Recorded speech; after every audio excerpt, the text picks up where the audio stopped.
更换一块木地板500块，前提是周围的木地板不能动。我们知道这个木地板都是卡扣形式的，所以它是组装起来的。如果单换中间的一块，需要从边上拆到这个坏的位置，那么业主不同意，宁愿出高价也不要全拆。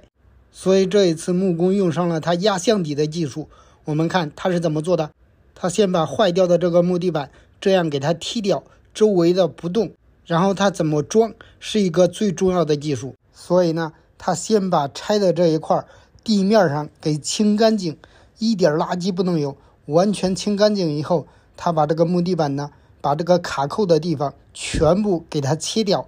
不让它有卡扣，正好让它放进去。所以这个时候他就需要重要的一步，怎么做呢？把这个木地板上给它抹胶，